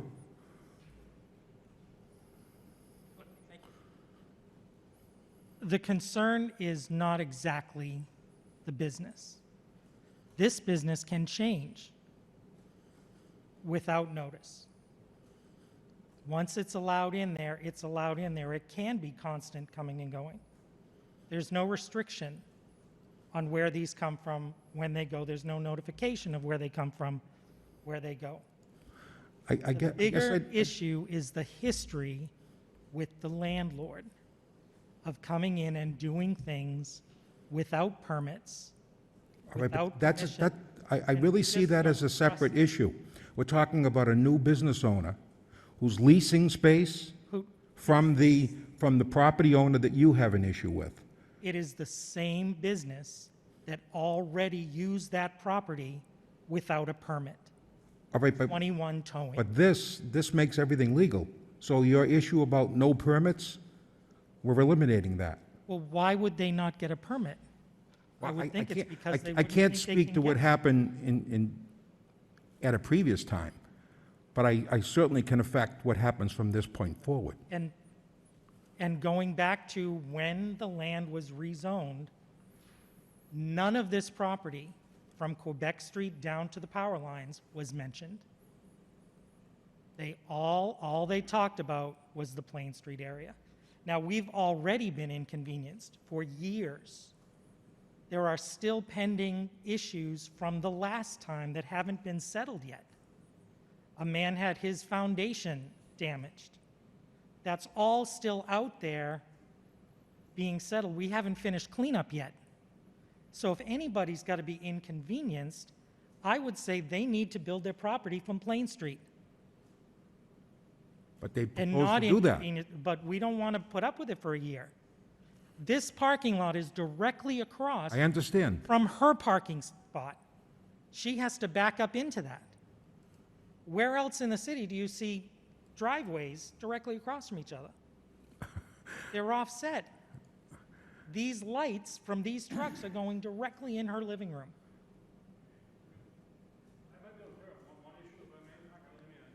And I don't want to go on and on.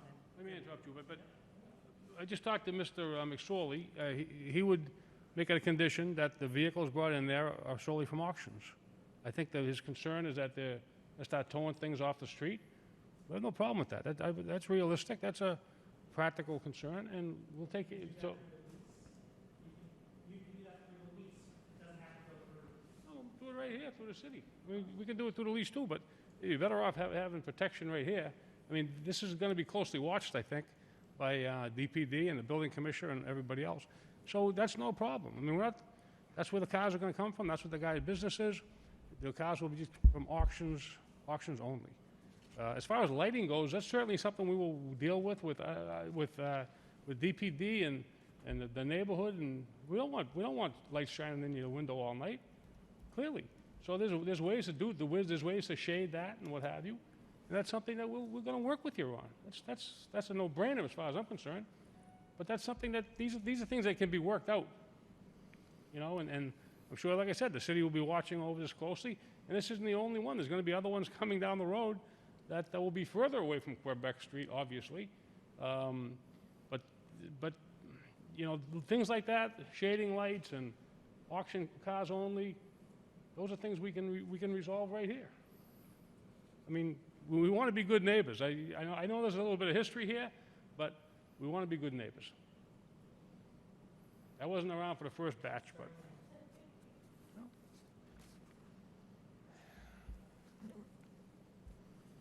Mr. Breer, are you all set with your comments? And No, I'll conclude by saying there is some history here, and I just don't want that to unfairly cloud the new business starting up at that site. So, as I see this project, I'll vote in favor. And that'll include my comments, Mr. Chairman. Thank you. All right, thank you, Mr. Bria, for your comments.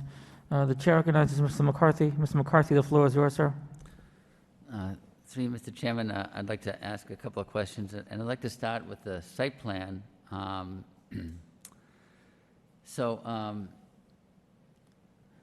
site plan has an area that is roughly 84 by 35 that's paved, that's going to have storage for trucks and trailers. Is that correct? That's correct. Okay, so it doesn't indicate how those 14 trucks and trailers are going to be stored on that 84 by 35 foot concrete paved surface. But it doesn't seem to me that if you're storing trucks and trailers, which to me that sounds like something 18 to 20 feet long by 6 feet wide or 7 feet wide, or a trailer could be even 8 feet, that you can fit them without being, and still have access to move things in and out. So I don't see a layout as to how you're accomplishing that. So I'm a little nervous that you're proposing something that won't fit on that space. That's duly noted. This is storing vehicles that could be, kissed right up next to each other, maneuvered around by the person who's leasing the land. And it just can't exceed the 14. So, they might only have 3 or 4, they might have 10, they might have smaller cars. There's all different size vehicles that they can put in there. They just know that they can't put more than 14. So what happens is the vehicle comes in, drops the vehicles down, and then it's up to them to manage the vehicles that they have in the space they have to put as many vehicles as they can in there, not to exceed the 14. Okay, so what you're stating, I think for me, what I'm hearing is that no vehicles will be stored on any space other than the pavement. That's correct. That's the condition. Yes, the physical vehicles have to be on pavement. Okay. I noticed the applicant has a email address of the Greenier Group, Jay McSorley. That's a landscape company, is that correct? Yes. But you didn't submit a landscape plan or a landscape layout that conforms with city zoning. I'm just kind of curious as to why a person who represents a landscape plan would leave that out, or are you asking for a variance to exclude all landscaping? I could answer that, Mr. McCarthy. It wasn't. If you don't mind just going to the lectern, speaking into the mic, sir. It wasn't intentional to not submit a landscape plan. We'll submit a landscape plan with DPD as a condition for the surrounding area. As you can see in those photos that we submitted, Mr. McSorley has planted many trees already in there. He wants to landscape this. If you went by his property at 123 Bolt Street, you would see a finely manicured landscaped area, but we will provide a landscape plan to DPD as a condition. Will it meet zoning? Will it meet zoning? Yes. So you'll, as a condition, you'll provide a landscape plan that meets zoning, including the shade trees and the Correct. area Yep. requirements? We have we have plenty of area to do that in and around the site. I agree. And then getting back to the site plan, it seems as though the access drive from Plain Street is going across a very steep cross grade, the way it's shown today Right. on the grading. Yep. So, I understand you have a 1-year lease. Is that correct? It's a 1-year lease for this operation, right? Yeah, that's So- correct. So everyone wants to take opportunities as they come and see if they can make them happen from a financial standpoint without working in a situation that jeopardizes the relationship with the neighborhood of the city. But we don't have a real understanding of the rest of the site as far as what you're going to use the other 3/4 of the site for and how it's going to be developed. And a strong cross grade to me sounds like you've got a substantial amount of grading, cut and fill, whatever it is, to mitigate. Or you even have to shrink that paved surface or whatever you're thinking of doing in that. So I don't have a picture as to how you're going to solve that. Is there a reason why that's? I can answer that question. So we know that we can grade off of Plain Street and come down into the site. We've already essentially pre-engineered our way to get down there. We realize that proposal would need to go through either the Zoning Board of Appeals or the Planning Board for that. And we would just want to make sure we understand the other uses that would be going into the site before we present that proposal. So as you can imagine, whether you're coming down into a parking area for one use or another, you just want to make sure that grading fits into that layout. Okay. And then you said something very important there, where we have to go for another approval with site plan approval for that whole operation. That's correct, yep. And you are accessing the site on a strong curve that has some elevation to it. And so there may be some constraints, We have vetted that all out in terms of site distance, the grading, and everything related to the location and proximity of that curb cut, and obtained a permit for that curb cut from the city engineering department. So we can have trucks turning a right-hand turn from Plain Street into the site and a left-hand exit Sure. on that curve, and we don't have to worry about site distances and traffic problems if we, I'm just trying to Yeah, play out. I know what we're we see looking going. ahead here. Yes, that curb cut where it's located will meet site distance requirements. But again, we'll be back before the city for that at a point in the near future. Okay, okay. All right, there's a number of conditions here for sure. I would like to also entertain a condition of a 6-month administrative review, which we've done for applicants, to understand how this is playing out with the neighbors. And if there are concerns with the neighbors with things being different than what we're talking about tonight, right? And being able to address them. If my fellow board members are interested in entertaining yet another condition, but nonetheless something that I think is important with the sensitivity of this site in this neighborhood, that we would be addressing this as a 6-month administrative review to be sure that it's working out as intended.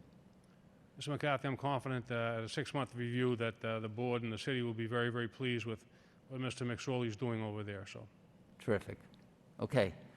I'm glad that the site looks so much better now, in the pictures especially, than what we started with. And so I think that that's a tremendous benefit. And I just hope that going forward here, we have a turning of the tide and improvements with the site and the neighborhood relations. Thank you. No further questions. Thank you, Mr. McCarthy. I do share the concerns of the abutters and the neighbors. I also, just to let folks know, I live in a kind of a mixed-use district, and I live right across from an active towing company, and an active garage.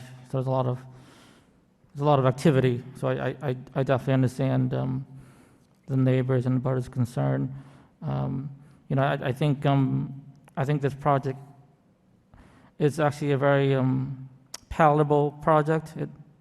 I think, as some of my colleagues have said, it's probably not as intrusive as it could be in another business.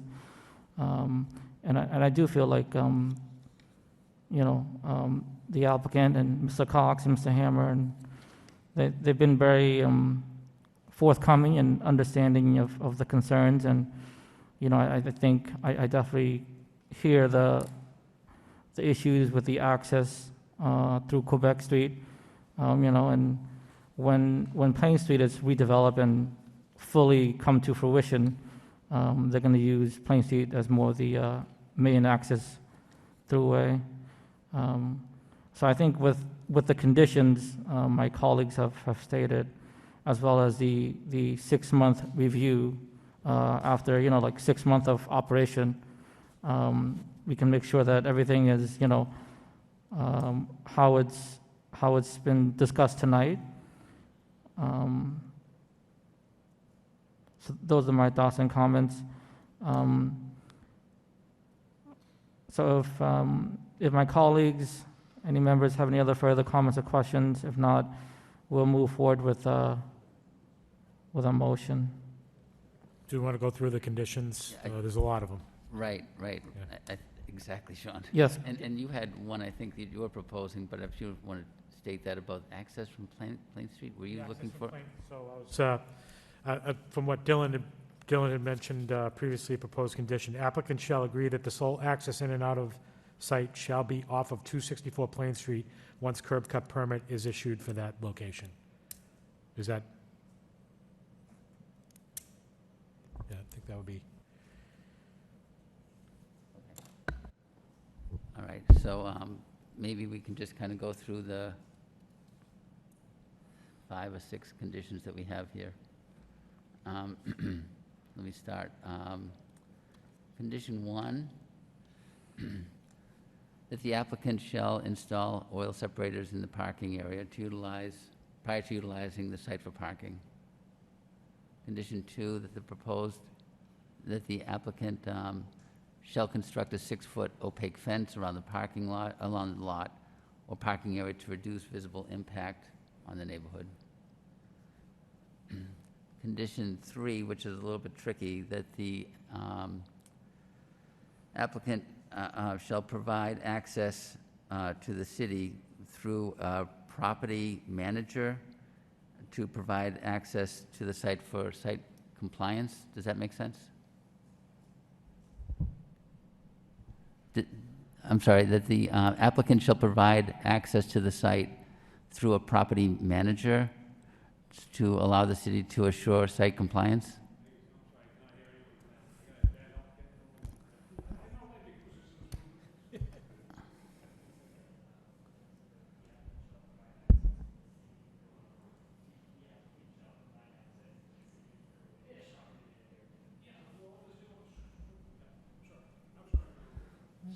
So that's condition number 3. Condition number 4 is that the applicant shall not park more than 14 vehicles on site unless the applicant obtains site plan review approval from the planning board.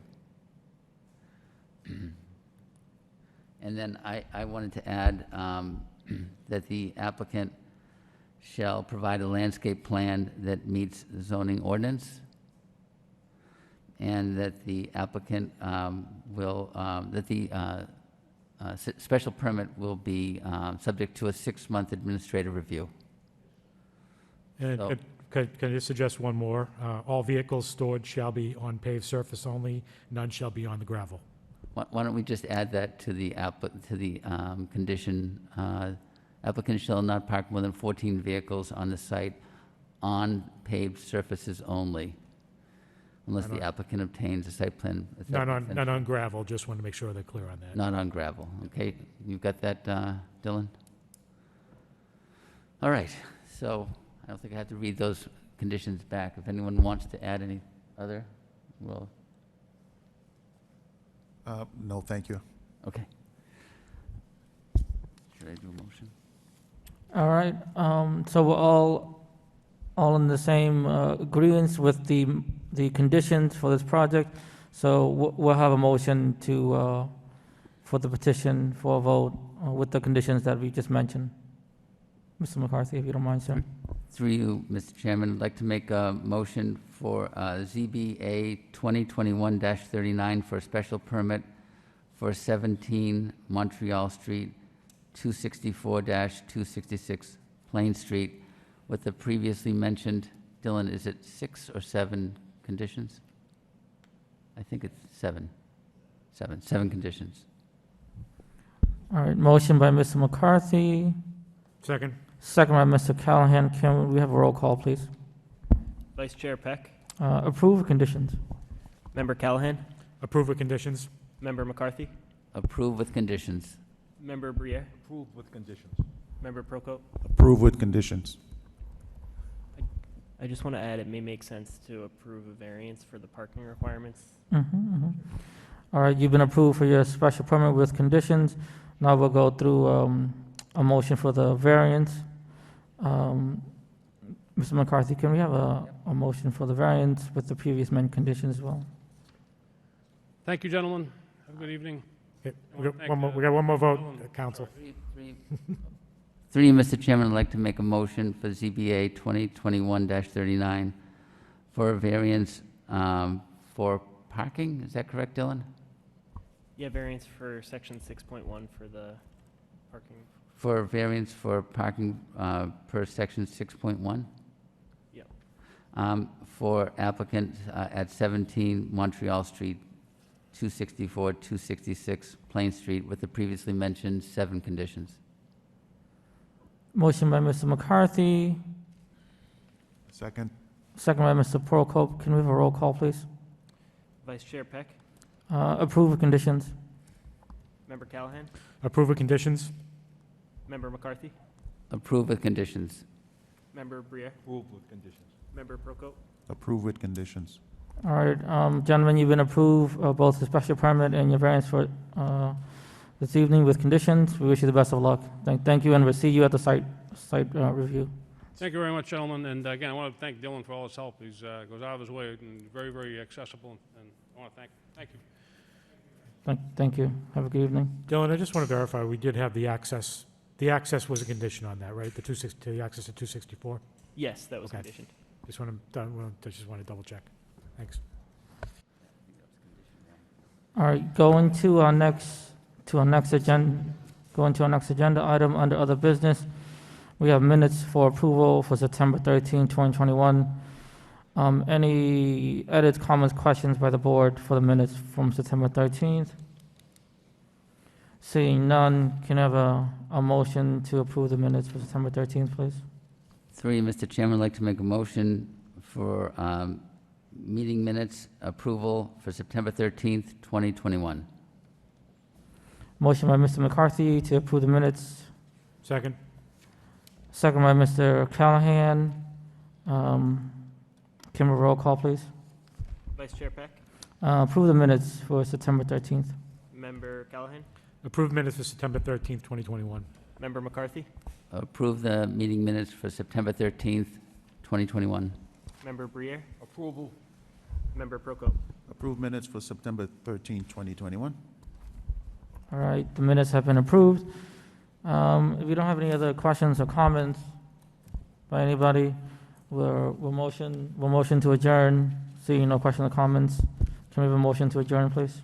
Through you, Mr. Chairman, I'd like to make a motion to adjourn. Motion by Mr. McCarthy to adjourn the meeting, Second. second by Mr. Briere. All in favor, say aye. Aye. Aye. Any say nay. The ayes have it. We are adjourned. Thank you, folks, and have a good evening. Have a great day.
Thank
you.